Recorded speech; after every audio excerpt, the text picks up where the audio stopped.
porque nunca é demais que a gente repita a importância da música no trabalho espiritual. Também não é normal que acreditemos, porque já estamos em tempo de despertar, que os trabalhos que acontecem aqui, nas segundas-feiras, na reunião pública, sejam trabalhos dissociados, onde na sala de passes se recebe o passe, onde em um ou outro ambiente se faz essa ou aquela atividade. Nós procuramos sempre deixar claro que mesmo aquilo que nós chamamos da palestra não é uma palestra no sentido pessoal ou personal, mas é um trabalho de natureza espiritual que será sempre mais próximo do objetivo que querem os nossos amigos invisíveis que aqui estão, que por amor ombreiam conosco, trabalham em nosso benefício. Nós estaremos mais próximos desse objetivo na medida em que estivermos distantes desse entendimento de que o trabalho seja de natureza pessoal ou apenas uma palestra. Se conseguimos impor o mínimo de obstáculo às forças que nos querem passar os amigos, irmãos, através da palavra, atingimos ao alvo não só dentro de nós,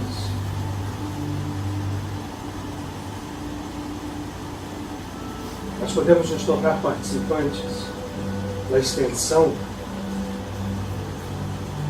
do alcance do que se faz aqui, a distâncias no tempo e no espaço, que não podemos avaliar. Portanto, esse trabalho musical que preambula, nós chamamos de palestra, mas devendo ter sempre essa consciência, é fundamental. As letras têm sentido, a melodia tem sentido, o nosso estado cantando, cantarolando ou não, tem todo sentido. Essa música que nós acabamos de ouvir, a letra foi inspirada ao nosso companheiro Maurício, com um propósito muito específico. Eu gostaria então de pedir que o Maurício remitisse essa música agora. Que aqueles que prestaram atenção no significado da letra, que aprenderam mesmo a cantá-la, Paramahansa Yogananda sempre diz que o cântico de devoção espiritual não é levado em conta mesmo a afinação, a nossa capacidade de expressar mais ou menos. Uns podem mais, outros menos. Mas a beleza está no entendimento que nós tenhamos da essência, da linguagem divina que é a música, do poder que ela pode expressar, que tem expressado ao longo dos séculos. Nós vamos pedir para o Maurício cante mais uma vez, para que nós, percebendo esta letra, possamos compartilhar não apenas os conceitos, mas os núcleos de energia que vêm embalados nessa melodia, nessa harmonia, nessas palavras. Por mais esconde a minha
presença divina em nós possa nos auxiliar a despertar o filho pródigo, levantar do estado que nós mesmos nos fizemos, ficar de pé, entender que temos usado máscara após máscara, cultivado separação após separação, construindo mundos que parecem sólidos, realidades que se tornam cruéis, mas que ao toque da presença e ao brilho da luz, que é o Pai em nós, que é a Mãe em nós,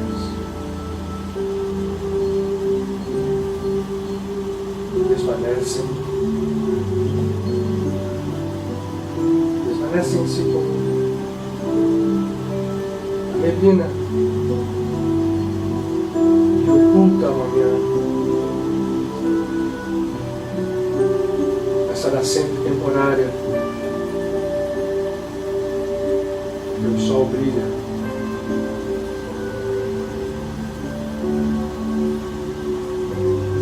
Tudo aquilo que criamos por não saber seja substituído pela consciência que sabe, que saboreia e age como Deus, porque somos filhos e, portanto, deuses, como Criador.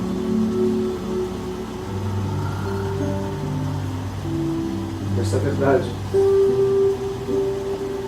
deixe o campo dos conceitos, se implante em nós, em nossas vidas, de uma vez para sempre.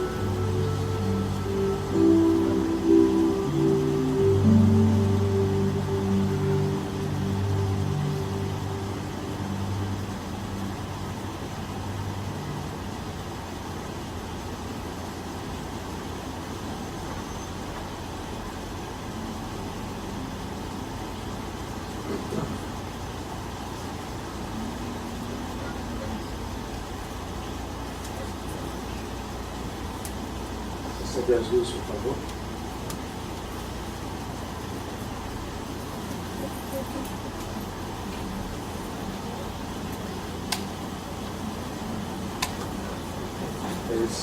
O Michael conseguiu rapidamente.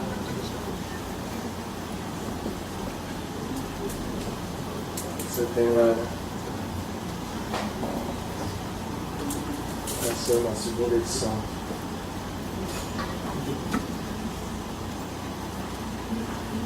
Você já viu a segunda edição, depois vira a segunda edição? Não está vendo, não. A segunda edição ser seguida da segunda edição. Bom, no eterno não tem tempo nem espaço, né? Tudo certo. Grande.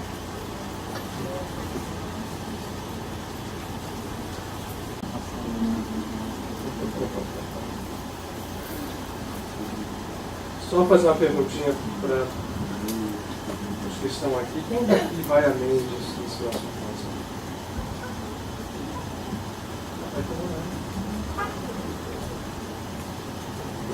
Aqui também. Mas é só para ter uma ideia, porque só para que a gente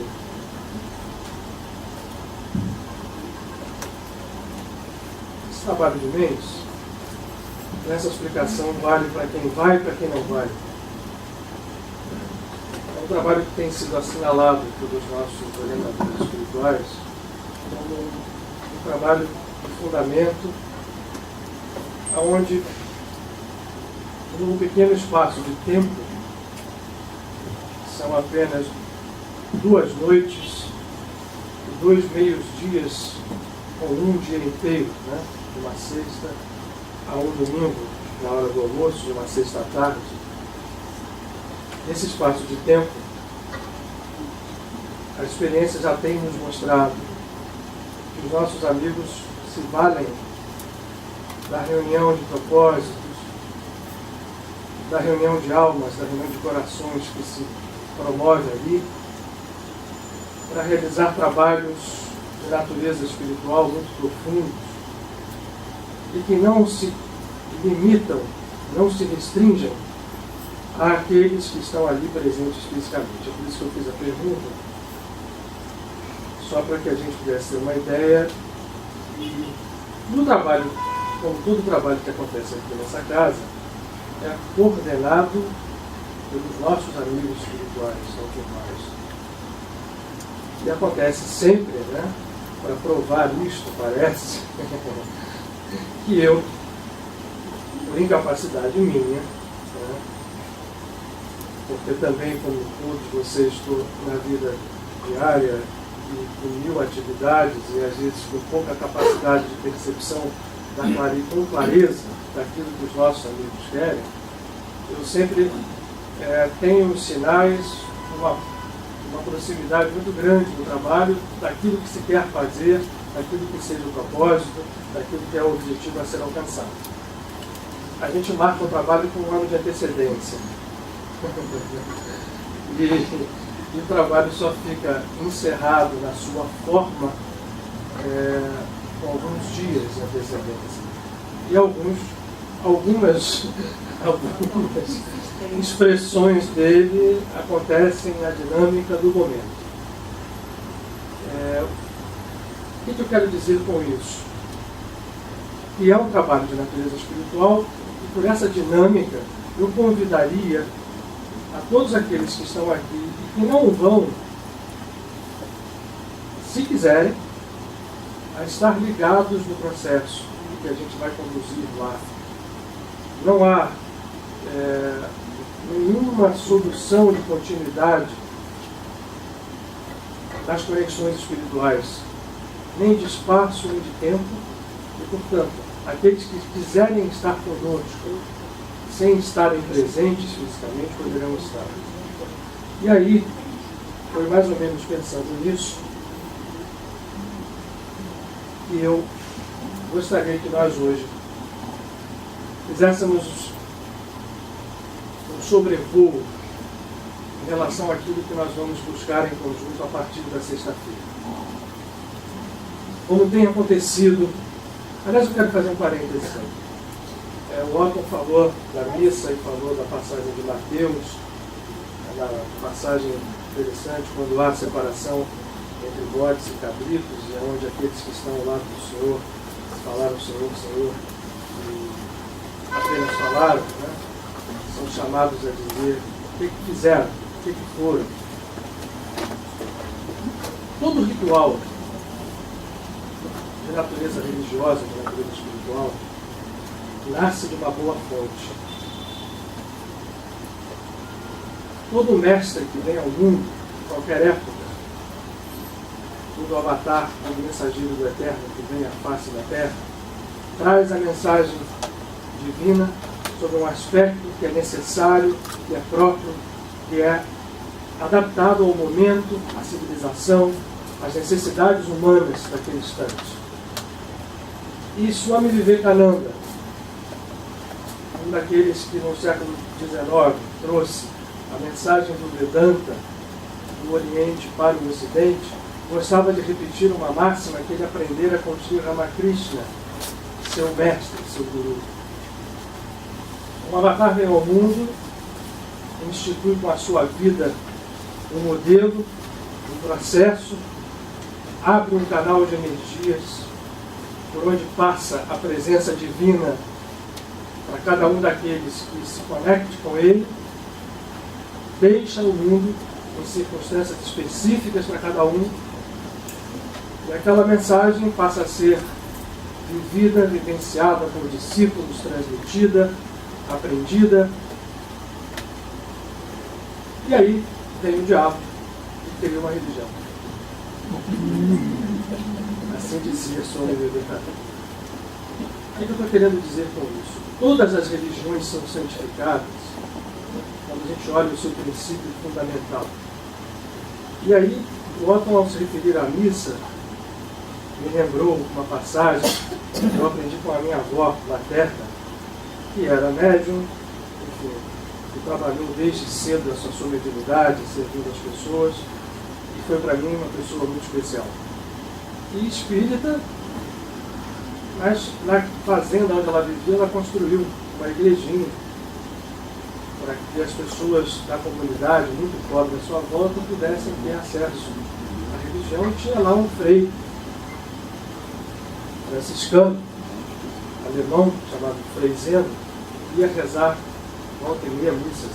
E ela não gostava muito de missa, porque ela tinha como espírita, né, tendo sido sempre, de uma certa forma, sofria repulsa dos católicos. Para ela a missa não era um fato preponderante. Um belo dia ela foi à missa e quando viu o padre levar a hóstia, ela tomou um susto, porque era vidente e viu à volta da hóstia um halo de luz enorme.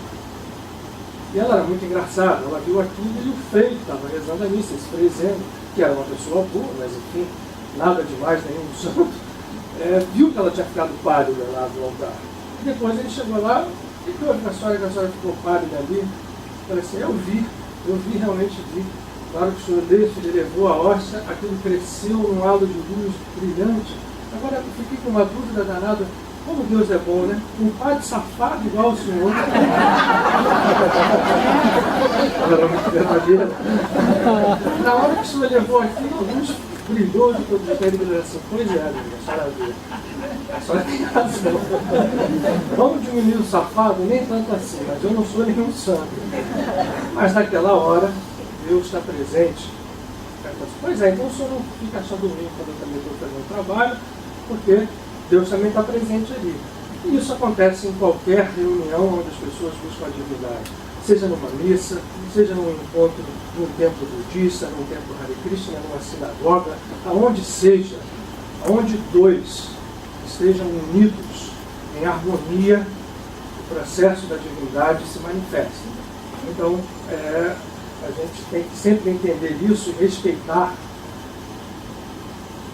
os rituais que são feitos de boa intenção. Né? Aliás, essa passagem, para mostrar essa conexão, né, tão grande que existe que a gente esquece, que Jesus relata em relação ao Senhor, ela é na verdade, um contínuo de uma passagem que está no livro de Ezequiel, onde se faz um preâmbulo, depois daquela passagem dos ossos secos, que você gosta de ler aqui, em relação à separação entre carneiros e bodes, que vai ser feita no momento da restauração de Israel. E Jesus, como judeu que era, aproveitou perfeitamente essa passagem para relatar a divisão entre carneiros e bodes, dando alguns detalhes, enriquecendo essa passagem, dando voz aos carneiros e aos bodes. Né? Enfim, era mais ou menos isso, a gente já tomou algum tempo. Deixa eu falar uma coisa para vocês, muito importante, eu acho hoje muito importante que a gente, em função de Mendes, fique com atenção sobre isso.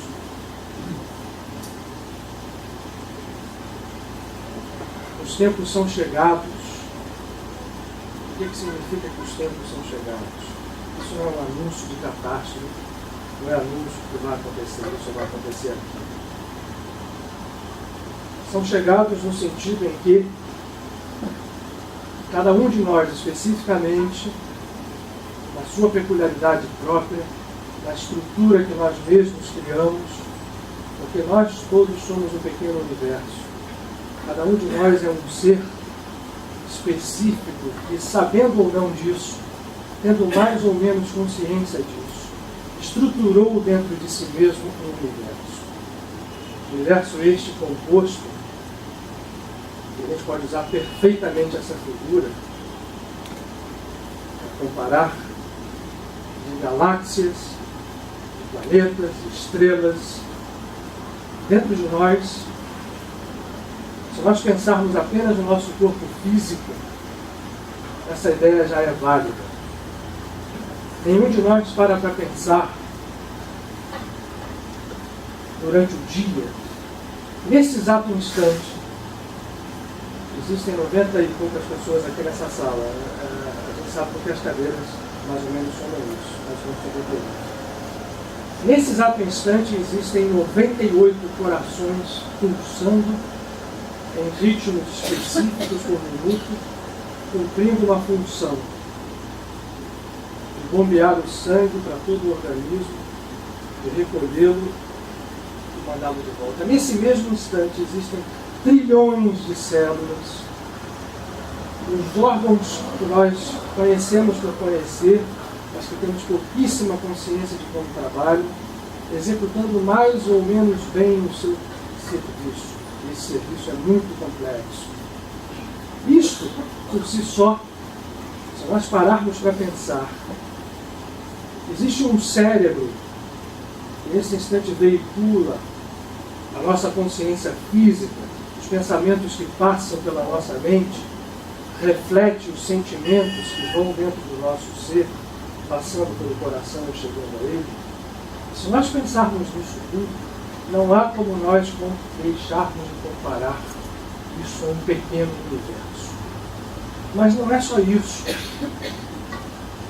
Esse corpo físico tão complexo, tão belo, comparado às outras estruturas que nós temos dentro do nosso ser e que são ocultas ao nosso estado de consciência atual, a quase todos nós, é apenas uma ínfima parte, ou como se fosse um pequeno universo dentro de outros universos. O que eu quero dizer com isso? Nós, indivíduos, por menor que nós pensemos que somos universos vivos carregando a expressão da nossa própria obra. Ou não duvidemos,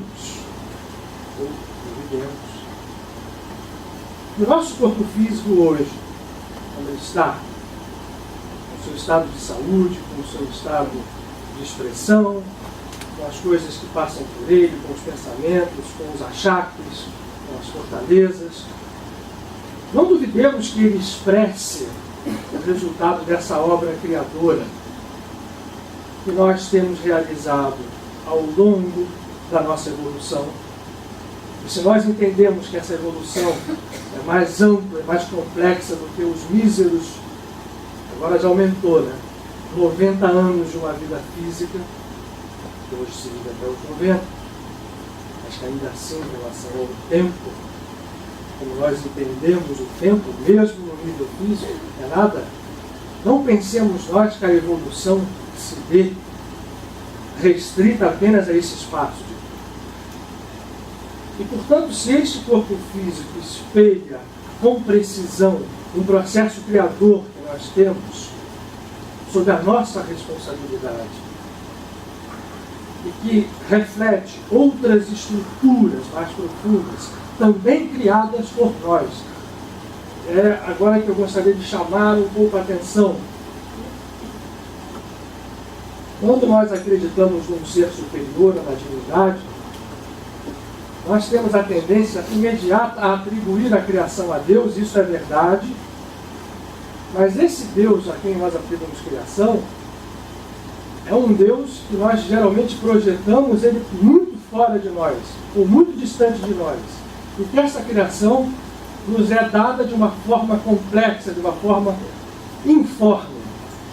Deus nos criou dessa forma ou daquela outra, nós evoluímos, mas para nós, o nosso ser se restringe a esse estado evolutivo que nós estamos agora.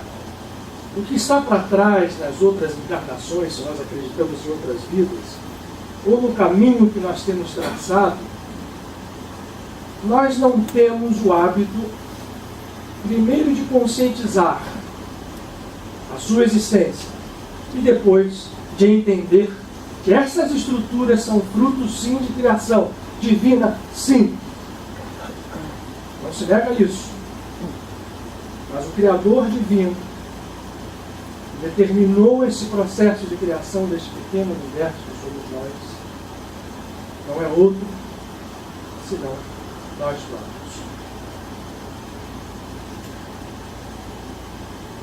Isso dentro dos nossos conceitos, por isso quando eu começo a dizer que os tempos são chegados, não é normal, no sentido que não é usual que nós pensemos assim. Até porque nos pensarmos como divinos tem sido, ao contrário desta maneira, que passa, quando bem entendida, por uma profunda humildade de entendimento de onde residem as forças verdadeiras e criadoras da vida. Ao contrário, quando a gente entende que nós somos criadores, esta história passa pela visão do nosso ego. E ego aqui é uma palavra utilizada não para expressar o ego apenas como é entendido na psicologia, seja qual a escola. Ego aqui é entendido para expressar a individualidade absolutamente feita da essência divina, jamais divorciada dela. Vocês ouviram as leituras do Otton aqui, hoje bastante adaptadas, bastante harmonizadas com aquilo que nós estamos procurando mergulhar. Esta individualidade jamais afastada dela, porque não há esta chance, em algum momento se acredita ou se acreditou dela separada. E a partir daí os caminhos são infinitos, tomados por cada um de nós, e nós somos os criadores, portanto, desse universo em que vivemos e dos universos individuais aonde estamos. Para reforçar hoje essa ideia, quando os tempos são chegados, nós não temos apenas mais os conceitos religiosos.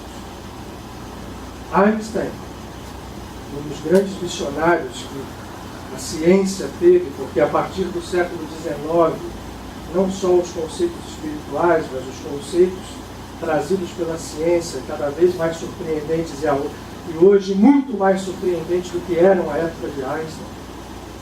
Mas Einstein chegou no momento, entre outras coisas que disse, no final da sua vida, disse essa: o mundo e o universo parecem um grande pensamento, mas para que nós entendamos e mudemos esta obra que aí está, que nós atribuímos a Deus, é preciso que nós pensemos como Deus pensa, porque apesar de ser um grande pensamento, o que está aí é fruto de um pensamento menor.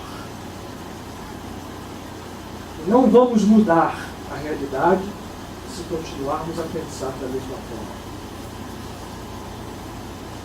Nós estamos acostumados a caminhar na linha do tempo. E pior do que isso, estamos acostumados a caminhar na linha do tempo, vinculados ao passado. Se nós estivéssemos vinculando ao futuro, menos mal seria. Porque o futuro, ao menos, é incógnito. E se nós temos no futuro, pelo menos, o potencial de que coisas possam ser mudadas, é melhor estarmos vinculados ao futuro. Mas nós vivemos ao contrário, amarrados ao passado, e isto vale para qualquer coisa. Vale para conceito, vale para expectativa, vale para entendimento. Nós nos moldamos e nos condicionamos ao passado, somos condicionados por ele e projetamos isso para frente, e as mudanças são poucas. Os conceitos de mal e bem, os conceitos de certo e errado, os conceitos de como se deve conduzir à frente da vida. Ou quem aqui não acha que uma vida feliz, pelo menos no primeiro momento, é você nascer, crescer, trabalhar, ganhar dinheiro, ficar feliz, comprar um plano de aposentadoria e ficar tranquilo. Assim nos dizem os anúncios. E às vezes quando eu vejo esses anúncios, eu paro para pensar assim, quer dizer, compra o plano, né, e fica tranquilo. Que tranquilidade é essa? Isso é condicionamento de passado. Nós estamos acostumados a estar presos na linha do tempo. E presos, pior, só ao passado. E quando a gente vai olhar o futuro, a gente até tem medo, porque para nós o futuro acaba logo ali, quando a gente fecha os olhos do corpo. Mas aqueles que têm coragem de olhar além ainda têm uma chance. Mas os tempos são chegados hoje para que nós vejamos um pouco além disso. Para que vejamos primeiro, como diz Einstein, que tudo que está moldado à nossa volta, todo este universo que está aí tem que ser mudado. E só há uma forma de mudar. Mudando o padrão que o criou. E o padrão que o criou, por mais absurdo que isso pareça, isto é muito importante que a gente assinale, porque normalmente é isto que nos freia as iniciativas ou o ânimo de querer avançar. Por mais absurdo que pareça, o processo é um processo escalar. O que eu estou dizendo com isso? Nem eu sei o que eu desenhei aqui, mas vou diminuir o tamanho da figura. Você já viu aquela bonequinha russa que entra uma dentro da outra? Não sei, mas isso aqui não é estudo de nenhum estudo, pelo que parece um coração. Pode ser um coração. O seu coração tem as aortas aqui, médico tem isso, desenhar coração assim. Mas eu vou fazer ele mais bonitinho. Ele já não devia ter diminuído mais.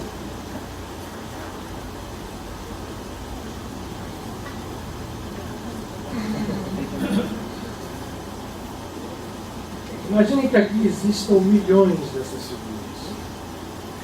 Imaginem que aqui existam bilhões dessas figuras. Imaginem que aqui existam infinitas dessas figuras. E lá no final do infinito, por outro fim, bobagem, a gente isola. Isso aqui somos nós.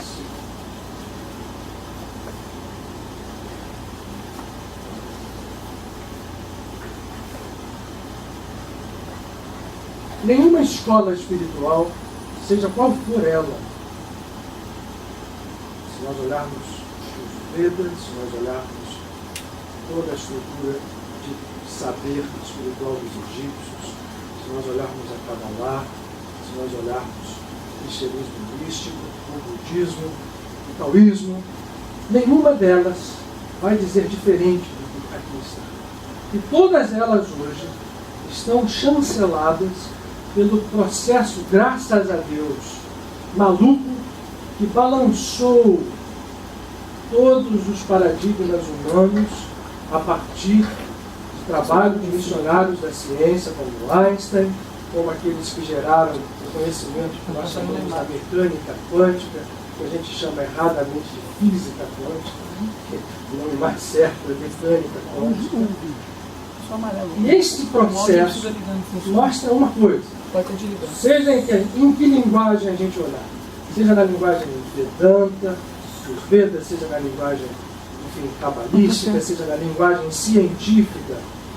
Por isso tem que ter muito cuidado sempre quando fala isso, para que a gente não fale bobagem, às vezes, em nome de falar coisas científicas, porque são processos, assim, hoje de tal complexidade. E Einstein até dizia isso muito bem, ele falava assim, no mundo tem 3 pessoas que entendem mecânica quântica. Eu não sou uma delas. Ele não se apontava, porque são processos complexos que dizem o seguinte, uma coisa pode estar em 2 lugares ao mesmo tempo. Simplificando ao máximo. Ou diz, algo que se divide continua sendo a mesma coisa. Por aí vai. Imagine, portanto, que nessa escala aqui sejamos nós e que esse seja o universo que nós falamos. O nosso universo, por mais absurdo que pareça, o nosso universo individual, a nossa história individual, hoje, no estado de consciência que a gente vive, é para nós desconhecido, porque como nós vamos nos afastando, ou vamos pensando nos afastar cada vez mais da fonte, nós vamos criando, por isso eu pedi essa música hoje, máscaras sobre máscaras, máscara sobre máscara, ilusão sobre ilusão, vai formando uma espécie de casca de nós em volta de algo que vai ficando tão para trás e tão encoberto que vai se apagando e se apagando e se apagando da nossa consciência, de maneira que em algum momento a nossa consciência fica presa ao corpo físico e a uma parte do corpo físico muito restrita. Mas este processo, ao ser trazido por nós, a nossa realidade, ser executado por nós, ainda assim, eu fiz várias figuras aqui iguais, infinitas figuras, jamais nos afastou, nem jamais deixou, e por isso eu desenhei figuras semelhantes, de nos vincular a uma outra realidade superior, que nós poderíamos chamar aqui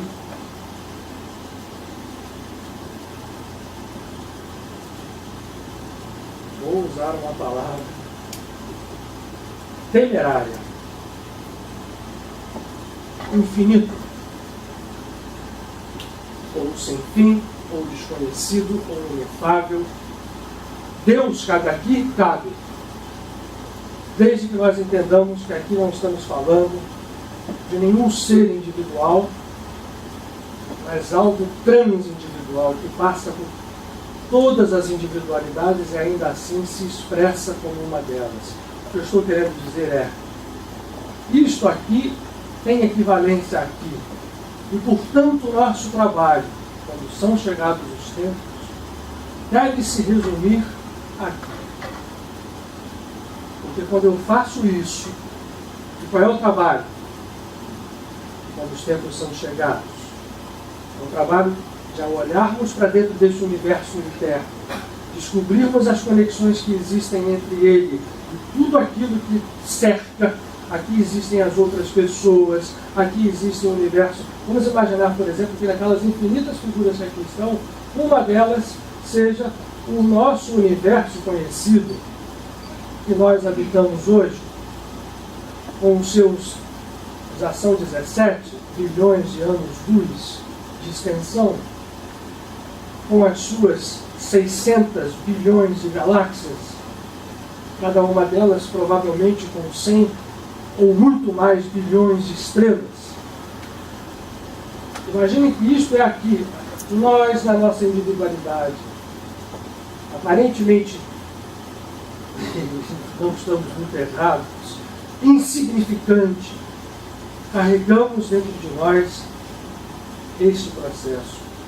Os tempos que como se diz, são chegados, é para que nós entendamos isso, porque o foco de trabalho nosso não deve ser consertar o mundo, porque uma dessas figuras aqui é o planeta Terra, a sociedade em que nós vivemos, as desigualdades que nós presenciamos, as doenças que nós compartilhamos, sejam elas individuais ou sociais. O nosso foco é, sim, também, agora com uma linguagem interessante, que pode ser usada de duas formas, é consertar o mundo. Mas não se conserta o mundo se nós não entendemos que aqui dentro de nós está o mundo inteiro, está o universo inteiro, estão os universos inteiros, está a criação inteira. Isso ao mesmo tempo que surpreende, atemoriza muita gente, mas ao mesmo tempo que isso acontece, é um estímulo, um ânimo, como talvez, apesar disso não ser novidade, mas a maturidade humana chegou agora em face de entender isto como algo exequível. E quando eu realizo esse trabalho de cuidar do meu universo, eu estou imediatamente, sem direção, sem desculpa, distância de tempo e espaço, atuando em toda esta cadeia. Portanto, nenhum ato realizado no trabalho interior estará divorciado de atos externos que nós venhamos a realizar, nem atos externos que aconteçam em outras pessoas. É sabido hoje que grandes seres que vieram ao mundo, principalmente agora em tempos recentes, para que nós saibamos bem como isso funciona, também em diversos climas espirituais e religiosos, trabalharam isso para mostrar o valor desse trabalho na prática. Em exemplos, vamos lá. Paramahansa Yogananda, Swami Sri Yukteswar, Joel Goldsmith,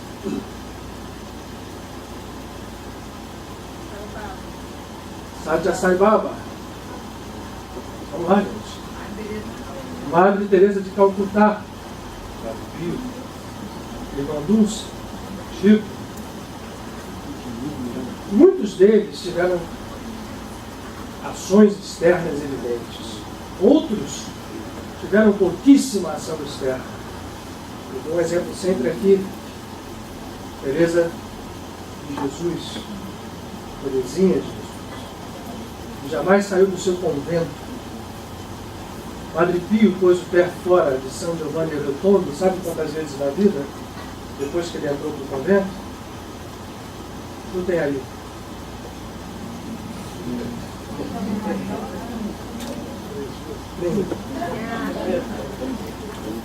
Não. 50 anos. Exatos 50 anos entre a entrada dele no convento de São Giovanni. Na verdade, um pouquinho, porque ele teve o estigma no outro convento e foi imediatamente encaminhado em São Giovanni. Mas 50 anos. Em 50 anos, ele logicamente que atendeu pessoas, mas ele dizia que a sua definição era, na sua visão católica de então, corpo físico, encarnação católica, eu sou um frade que ora. Não sei se você está esquecendo que ele apareceu em outros lugares também. Mas aí que está, não estou esquecendo. Olha só, o Marius falou uma coisa legal. Vocês acham que o Padre Pio queria aparecer nos outros lugares, ele fisicamente falando? Não. O que estava acontecendo ali? Ele estava realizando esse trabalho. Quando você começa a realizar esse trabalho para valer, você começa. A gente não age nessas cadeias todas aqui. Isso significa que, apesar de eu estar enclausurado no corpo físico num lugar e não posso sair, o meu ser age em todos os níveis, inclusive aparecendo para outras pessoas em fenômenos de bilocação. Mas você acha que a bilocação dele era só aquela que aparecia ali? Não. Imagine que um fenômeno de bilocação, só para que a gente entenda como funciona, num espírito que atinge esse estado, estou falando de Padre Pio, mas a gente pode estar falando de Yogananda, a gente pode estar falando de Upéson, de Satya Sai Baba, de Chico, de outros santos, é como se saíssem milhares de Padre Pios. Porque aquilo não é mais um ser individual, restrito à consciência física, ou às consciências partidárias ou partidas que existem nos nossos outros. Porque esta consciência partida ela não está apenas limitada ao corpo físico. Nós temos consciência partida quando a gente desencarna também o nosso perispírito, nosso corpo astral, ou seja, que nome eu queira dar, também é restrito no estado evolutivo que nós estamos. Então, muitas vezes a gente acha que só o fato de desencarnar e só o fato de alguém ser um espírito mais ou menos esclarecido credencia ele a esse estado. Não é verdade. Nem estando lá facilita. A gente costuma dizer que o mundo físico é mais difícil, de uma certa forma é. Mas não há impedimentos de se realizar a divindade agora, aqui. Não precisa que eu vá para o plano espiritual. Nem um espírito desencarnado tem mais facilidade do que a gente para isso. E aí, Cláudio, você lembrou bem, quando alguém realiza isso, ele passa a agir. E aí a ação se espelha de formas como a bilocação, ou às vezes não, às vezes é silenciosa. Joel Goldsmith, que mostra com toda clareza esse processo na sua vida. E Joel Goldsmith tem uma outra, veja como é perfeito o processo, como esses tempos chegados nos são anunciados hoje, uma gama de possibilidades de forma que cada um de nós pode escolher o modelo melhor. Joel Goldsmith, ao contrário do Padre Pio, né, e do próprio Paramahansa Yogananda, que teve uma vida mais restrita ao campo religioso, era uma pessoa comum, era um homem de negócios, que viveu como homem de negócios uma boa parte da sua vida, inclusive da sua vida espiritual. E aí a gente vai ao infinito, mas o importante é que nós tenhamos a certeza de que este processo aqui, quando nós tomamos a consciência, passa a refletir-se em toda a criação. E vejam bem, para que a gente não esqueça, os universos que estão muitas vezes distantes da nossa compreensão atual, universos sutis, universos a nós inacessíveis, são influenciados quando alguém que está aqui se realiza. Porque não há separação, não há separação da criação. Eu vou repetir essa frase. Não há separação da criação. Não há seres que estejam em mundos sutis que seja, e por estarem aí, por estarem mais evoluídos, por estarem mais conscientes, estejam em situação privilegiada em relação a outros, e portanto deles separados. As hierarquias cósmicas só possuem sentido na nossa visão imperfeita. Porque quando nós atingimos o infinito, Humberto Coden, um dos grandes missionários que esteve no mundo, tinha uma frase que eu acho legal repetir. O infinito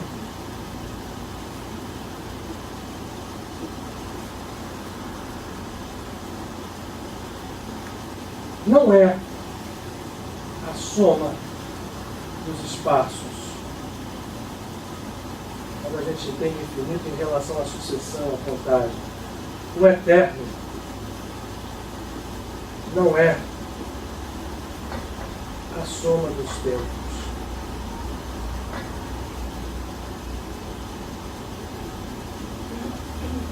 Vou botar aqui em cima, porque se alguém chegar aqui depois e olhar aqui, vai achar que eu estou dizendo que o infinito é a soma dos espaços. Então,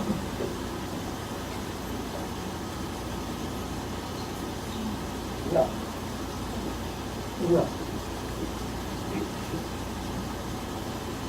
O infinito é, já que a gente está falando de não.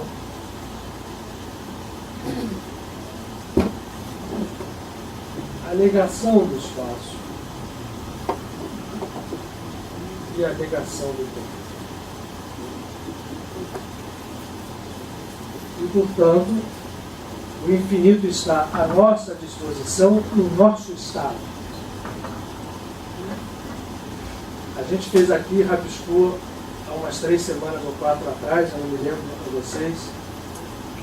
Como é que eu mostro? Como é que eu entendo isso? Por isso que eu digo, hoje a ciência nos ajuda, seja no campo da matemática, seja no campo da física. Não é de hoje, mas essa aqui tem milênios, mas a gente não atenta muito para ela. Quantas divisões você acha que existem entre 0 e 1?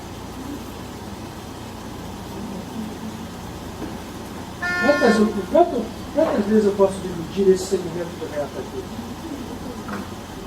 Infinitas vezes.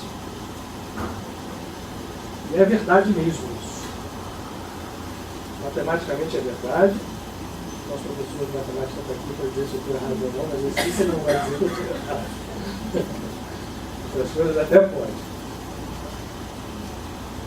Nesse espaço pequeno aqui, ó, eu posso encontrar infinitos pontos. Portanto, o infinito é a negação do espaço. E o eterno não é a soma dos tempos. O eterno é a negação do tempo. O que isso traz para nós? O que isso é bom para a gente? Nós estamos acostumados por estarmos presos, lembra do começo da conversa, nesta linha de tempo. E aí, na linha de tempo, entende passado, presente, futuro como algo real.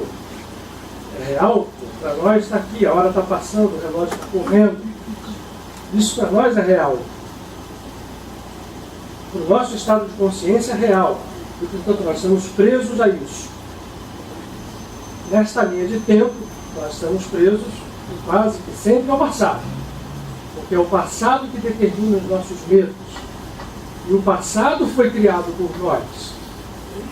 Seja o que nós possamos lembrar da nossa vida, até a infância pequena, seja se a gente conseguir lembrar de outras encarnações, se a gente acredita nisso, e seja muito além disso.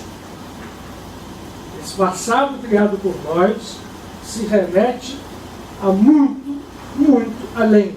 Mas isto não é de forma nenhuma uma prisão como nós acreditamos. Porque este passado não está na linha de tempo, porque o tempo não existe. Na sua essência primordial, e aí onde está a grande virada, que não, ao contrário do que pode parecer, não nos torna malucos. Só um pouco. Muito sério. A grande virada está aí. O entendimento da negação do tempo como arma, no bom sentido, de trabalho interior, é fundamental para que nós nos libertemos dessa cadeia. E aí vocês vão ver uma coisa. Eu hoje trouxe aqui para vocês verem como a história do tempo, esse processo todo que nós estamos falando, tem todo um chancelamento do mundo invisível. Todo mundo sabe, eu acho, né, a história deste chamado Quinto Evangelho. Né? Esse Quinto Evangelho aqui, chamado Quinto Evangelho, porque assim ele ganhou assim nome, porque foi uma das escrituras que foi descoberta em 1945 no deserto da Arábia, na verdade no Egito, na cidade de Nag Hammadi, por um pastor, e que, junto com outras escrituras gnósticas, trouxe à luz textos que há 2000 anos eram ocultos, que são textos cristãos, mas que há 2000 anos eram ocultos dos cristãos. Assim como os manuscritos do Mar Morto também trouxeram sobre as escrituras judaicas luzes que hoje a gente começa a avaliar a sua profundidade, a mesma coisa acontece aqui. E aqui existem passagens interessantíssimas que cabem a esses tempos chegados como luva. Mas cabem a esses tempos chegados como luva para que nós possamos nos aproveitar disso. Porque no mais das vezes a gente ouve, a gente percebe isso, a gente acha bonito, mas na hora de trazer isso para a prática da nossa vida, na hora de tomar coragem e entender que quando eu estou negando o tempo, eu estou negando o tempo, e me atirar para dentro de mim com esta convicção e trabalhar aquilo que tem que ser trabalhado, que é a minha consciência, porque o que nos dizem aqueles que vivem nesse processo é o seguinte, como o Espírito, como o próprio Amancio Gananda, quando eu consigo desconectar a minha consciência parcial desses estados em que nós vivemos de conflito, que tem força de realidade, são as nossas doenças, são as nossas carências, são as nossas perdas, são as nossas lutas. Quando eu consigo desconectar a consciência disso, eu não estou, ao contrário do que parece, me alienando do mundo. Desconectar a consciência disso, ao contrário, é entrar num nível mais profundo de realidade. É como se eu estivesse à beira de um pântano, e o pântano é... desenhar um pântano aqui ou não? Apagamos aqui. Um pântano. Isso é um pântano. Uma água estagnada. E vivamos aqui nos chafurdando nesse pântano. Mas esta água está ligada a um lençol de água profunda e límpida, que de uma certa forma alimenta esse pântano. Então uma coisa importante que nós saibamos é que todos esses estados que nós vivemos, de desequilíbrio, de dor, de doença, de mal, de tudo que nós enxergamos fora de nós como coisas negativas, é um processo que tem a sua raiz nessa água límpida. Esse, na verdade, é o primeiro grande movimento de virada dentro de nós mesmos. Quem é capaz de enxergar o bem numa situação extremamente agressiva ou extremamente injusta? Quem é capaz de enxergar como o Criador enxerga o bem em quem é uma pessoa que a gente só encontra o mal? É preciso que a gente passe por trás dessas máscaras. Isso está ligado aqui. Quando nós estamos chafurdando no pântano, nós andamos mais para lá, mais para cá, a água está menos ali, menos aqui. Mas quando a gente mergulha aqui, a consciência chega nesse nível, e imediatamente esse processo começa a fluir. E nós vamos percebendo que aquele pântano não era tão feio assim, e a realidade à nossa volta, vou escrever a palavra só,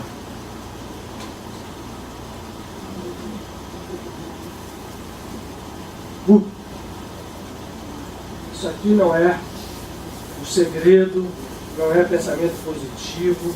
Isso é bem claro que a gente diga. Essas coisas, quando a gente se engana, o ego também tem extremos artifícios. O ego é poder, o ego está ligado aqui. Quando eu começo a ficar preso no pensamento positivo, que eu quero ganhar $1 milhão aqui no ano, eu fico movimentando, como diz o Joel Goldsmith, isso é magia mental. E a mente está vinculada ao ego quando ela é restrita. Vai funcionar? Pode funcionar. Se eu investir a energia, só que eu estou sabendo, ou não estou sabendo, que quando eu faço isso, eu não estou saindo do pântano. Eu apenas separei um pouco mais do pântano para mim, continuei na realidade, não, mas é isso mesmo.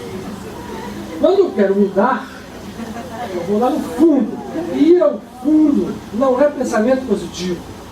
O pensamento positivo só vai aparecer de verdade quando ele está purificado por esta água, que não está ligada à nossa mente egóica, mas está ligada àquilo que nós podemos chamar de mente ou de consciência divina.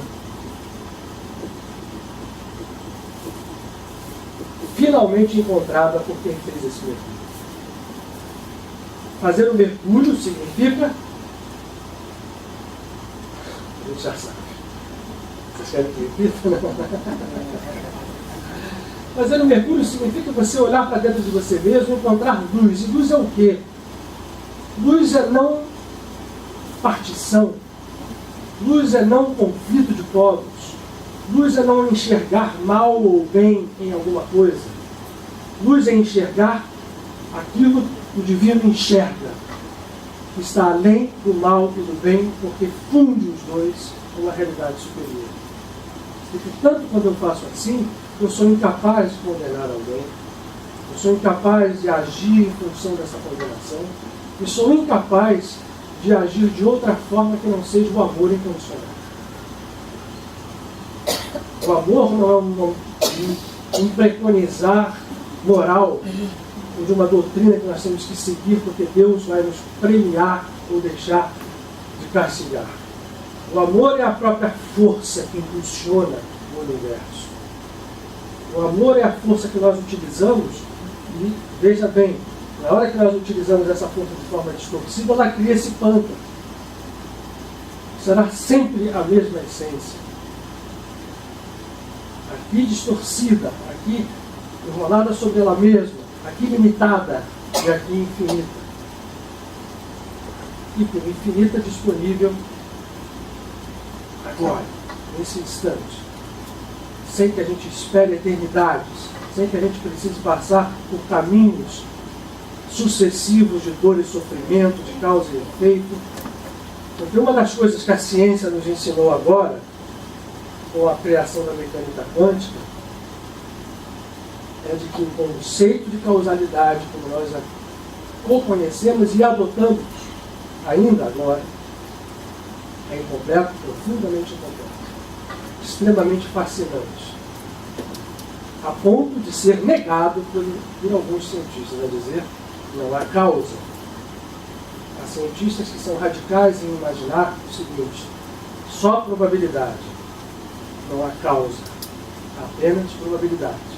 Mas essa é uma outra discussão para a gente entender o que seja probabilidade, que não sei que não é a hora da gente estar falando aqui. Mas foi. Bem lembrou Emmanuel, tem um belo exemplo da história do pântano, muito bem lembrado. Todo mundo sabe da flor de lótus, ou do lírio, mais ocidental. Né? O pântano, aqui, permite com que ela jogue a raiz lá onde está a água límpida e transforme aquela podridão em beleza e perfume. A essência é a mesma. Os átomos de carbono são os mesmos, os de hidrogênio são os mesmos. A diferença do perfume, fedor pútrido, às vezes é um hidrogênio que está para cima na molécula está para baixo. Mas a essência é a mesma. Então, se nós não percebemos isso, a gente fica preso dentro do processo e vai. Quem de nós aqui quer continuar reencarnando 5.000 vezes daqui para frente, por 5.000 anos? Alguém quer? Então, já estamos acabando. Eu não sei se você já está certo, são 9h10. Eu não falei disso aqui. Porque esses escritos nos trouxeram, primeiro, alguns deles são muito semelhantes ao que estão nos evangelhos conhecidos, mas há alguns que não. Esse, por exemplo, não está. Esse é próprio do chamado Evangelho de Tomé. Vejam, está escrito aqui. No Laudium de número 37. Perguntaram os discípulos a Jesus. Como está Jesus aqui, vamos sempre lembrar que não é a figura humana de Jesus de Nazaré, apesar dessa figura ser admirável como o Rabi que era, mas é o que ele representa. Nesse momento, sai de cena a figura humana e entra em cena a natureza divina em nós, chamada de Cristo, grego, ou Messias,